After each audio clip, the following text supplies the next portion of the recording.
DVR Garden Signature Living T நகர் இப்போ திருவள்ளூருக்கு வந்தாச்சு. Near DMart on New Bypass Road, Thiruvallur நகராட்சிக்குட்பட்டது. பிளாட் 20 லட்சம் முதல். கான்டாக்ட் 9955518814. யாருக்காவது வீட்டில் கிட்னி ஃபெயில் ஆயிட்டா எத்தனையோ ரிலேஷன் வந்து பார்ப்பாங்க. அவங்களுக்கு பார்த்துட்டு அவங்களுடைய ஒப்பீனியன்ஸ் எல்லாம் சொல்லுவாங்க, அட்வைஸ் எல்லாம் சொல்லுவாங்க. அதில் 90% எல்லாமே தப்பாக இருக்கும். ஸோ நீங்கள் வந்து டைரெக்டாக ரிலேஷன்ஸு அவங்கக்கிட்ட ஒப்பீனியன் எடுக்காம ப்ராப்பராக டாக்டர்கிட்ட நீங்கள் சஜஷன்ஸ் கேளுங்க. அதில் கொஸ்டின்ஸ் இருக்குது, சம் கொஸ்டின்ஸ் இருக்குது. அந்த கொஸ்டின்ஸுடைய நான் ஆன்சர் கொடுக்குறேன். இந்த கொஸ்டின்ஸ் ரெகுலராக கேட்குறது. ஏன்னா கிட்னி ஃபெயிலியர் வந்து ஓல்டு ஏஜில் மட்டும் ஆகுமா, வயசாயிட்டா தான் கிட்னி ஃபெயில் ஆகும்னாக்கா கிடையாது. சின்ன பசங்களிலிருந்து ஓல்டு ஏஜ் வரைக்கும் எல்லாருக்குமே கிட்னி ஃபெயில் ஆகலாம். ஸோ நீங்கள் முன்னாடியே வந்து அதுக்குன்னு சொல்லி ப்ரிகாஷன்ஸ் எடுத்துக்கலாம். கிட்னி ஃபெயில் ஆகிட்டா ஜாஸ்தி தண்ணி சாப்பிட்ணுன்னு சொல்லி சொல்கிறாங்க, கண்டிப்பாக கிடையாது. கிட்னி ஸ்டோன் வேறு, கிட்னி ஃபெயிலியர் வேறு. கிட்னி ஃபெயில் ஆகிட்டா தண்ணி சாப்பிட்றது எல்லாம் பாடிக்குள்ளே அக்குமுலேட் ஆகிடும், யூரின் மூலமாக வெளியே வராது. ஸோ அதனால கம்மி தண்ணியாக சாப்பிட்ணும். ஸோ அது வந்து டாக்டர் அட்வைஸ் பண்ணுவாங்க. ஒரு 500 ml to 1 liter வரைக்கும் கிட்னி ஃபெயிலியர் பேஷண்ட்ஸ் தண்ணி எடுக்கலாம். கிட்னி வந்து ஃபெயில் ஆகிட்டா எப்போவுமே ரீகவரே ஆகாதுன்னு சொல்லி சொல்கிறாங்க.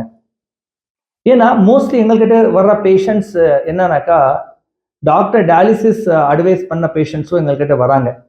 ஸோ அவங்க வந்து யுனானி மெடிசன்ஸ் சாப்பிட்டு கொஞ்சம் டயட் பண்ணிக்கிட்டு அலோபதிக் மெடிசன்ஸ் நாங்கள் கண்டினியூ பண்ணிக்குவோம். அது பண்ணிக்கிட்டாலே ஒரு அளவுக்கு டயாலிசிஸ்லேருந்து தப்பிக்கலாம். ப்ளஸ் ரீகவர் ஆகிறதுக்கு சான்சஸ் இருக்குது. ஆஸ் எ சப்ளிமெண்ட்டாக நீங்கள் வந்து யுனானி மெடிசன்ஸ் எடுத்துக்கலாம்.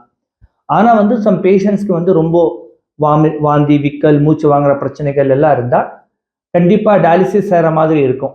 என்ன ஒரு தடவை டயாலிசிஸ் போயிட்டா இன்னும் வந்து வாபஸ் ரீகவர் பண்ண முடியுமானாக்கா ப்ராக்டிக்கலாக பேஷண்ட்ஸ்க்கு நீங்கள் பார்த்தா எங்கள் யுனானி மெடிசன்ஸில் அந்த மாதிரி ரீகவர் ஆகிருக்கிறாங்க. இது நான் செய்கிறது ஒரு கிளைம் கிடையாது.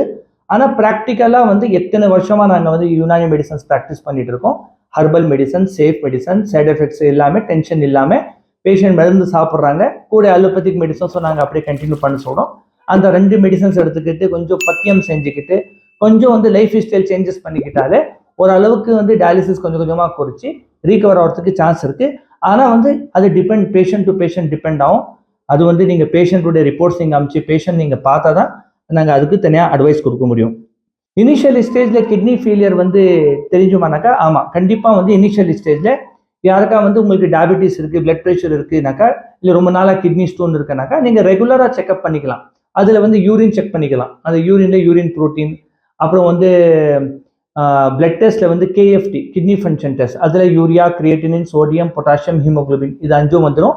அது நீங்கள் ரெகுலராக 6 months ஒன்ஸ் நீங்கள் ஒரு தடவை செக் பண்ணிவிட்டு அதில் இனிஷியல் ஸ்டேஜில் கிரியேட்டினின் ஜாஸ்தி இருந்தால் நீங்கள் யுனானி மெடிசன்ஸ் எடுத்துக்கிட்டால் ரீகவர் ஆகிறதுக்கு சான்சஸ் இருக்குது. சார் நீங்கள் வந்து எந்த இடத்துல உங்களுடைய ஹாஸ்பிட்டல் இருக்குது? நான் முன்னாடியே சொல்லியிருக்கேன், என்னுடைய ஹாஸ்பிட்டல் வந்து பெங்களூரில், கர்நாடகாவில் இருக்குது, வாணியம்பாடியில் இருக்குது, தமிழ்நாடுவில். ஸோ மோஸ்ட்லி நாங்கள் 90% வந்து பேஷண்ட்ஸ்க்கு வந்து ஆன்லைனில் தான் பேசுவோம்.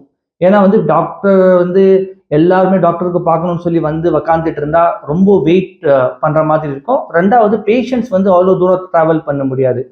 யார் வாணியம்பாடி வரைக்கும் வர முடியுமோ 3 to 4 hours ஜர்னி சொல்கிறோம்ல, அந்த மாதிரி இருந்தால் டைரெக்டாக நீங்கள் வந்து பார்த்துட்டு போகலாம்.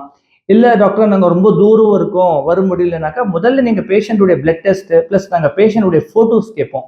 அந்த ஒரு 1 minute வீடியோஸ் எல்லாம் கேட்போம், கால்து ஃபேஸ் எல்லாம். அது முதல்ல நீங்கள் அனுப்பிச்சிட்டு எங்களுடைய டாக்டர்கிட்ட நீங்கள் வந்து அட்வைஸ் வாங்கிக்கலாம். என்ன டயட் சாப்பிடணும், யுனானி மெடிசன்ஸ் இந்த டைம் எடுக்கலாமான்னு சொல்லி. அதுக்கு தகுந்த மாதிரி நீங்கள் யுனானி மெடிசன்ஸ் எடுத்துக்கிட்டு ஒரு அளவுக்கு இனிஷியலில் வந்துட்டா கொஞ்சம் நல்லா இம்ப்ரூவ்மெண்ட் கிடைக்கிறதுக்கு சான்ஸ் இருக்குது. லாஸ்ட் டைமில் வந்துக்கிட்டு எமர்ஜென்சியில் இருந்துக்கும் போது எதுவுமே செய்ய முடியாது. அந்த டைம் வந்து அலோபதிக் மெடிசன்ஸு ப்ளஸ் நீங்கள் வந்து டயாலிசிஸ் செய்கிற மாதிரி இருக்கும். சார் யுனானி மெடிசன்ஸ் கூட அலோபதிக் மெடிசன்ஸ் எடுக்கலாமா? இது எத்தனை தடவை சொல்லியிருக்கேன், கண்டிப்பாக எடுக்கலாம். இல்லை டாக்டர் எங்கள் சித்தப்பா சொன்னாங்க, எங்கள் அத்தை சொன்னாங்க எடுக்கக்கூடாது, அந்த மாதிரிலாம் கிடையாது. யுனானி மெடிசன்ஸ் கூட நீங்கள் அலோபதிக் மெடிசன்ஸ் எடுத்துக்கலாம். எங்கள் யுனானி மெடிசன்ஸ் சைடு எஃபெக்ட்ஸ் எல்லாம் இல்லை. எத்தனையோ பேர் கேட்குறாங்க சார் யுனானி மெடிசன்ஸில் என்னென்ன ஆட் பண்ணுறோம்? மெட்டல்ஸ் நாங்கள் செய்கிற மெடிசன்ஸ்ல இந்த மெட்டல்ஸ் எல்லாம் நாங்கள் யூஸ் பண்ண மாட்டோம். 100% நாங்கள் ஹர்பல் தான் யூஸ் பண்ணுவோம். ஸோ அதனால பயப்படுற தேவை கிடையாது. யுனானி மெடிசன்ஸ் நீங்கள் கண்டிப்பாக எடுத்துக்கலாம். இந்த வீடியோ உங்களுக்கு பிடிச்சிருந்தா லைக் பண்ணுங்க, ஷேர் பண்ணுங்க, கமெண்ட் பண்ணுங்க. மறக்காம ஹெல்த் கஃபே தமிழ் சேனலை சப்ஸ்கிரைப் பண்ணிட்டு பெல் பட்டனை கிளிக் பண்ணிடுங்க.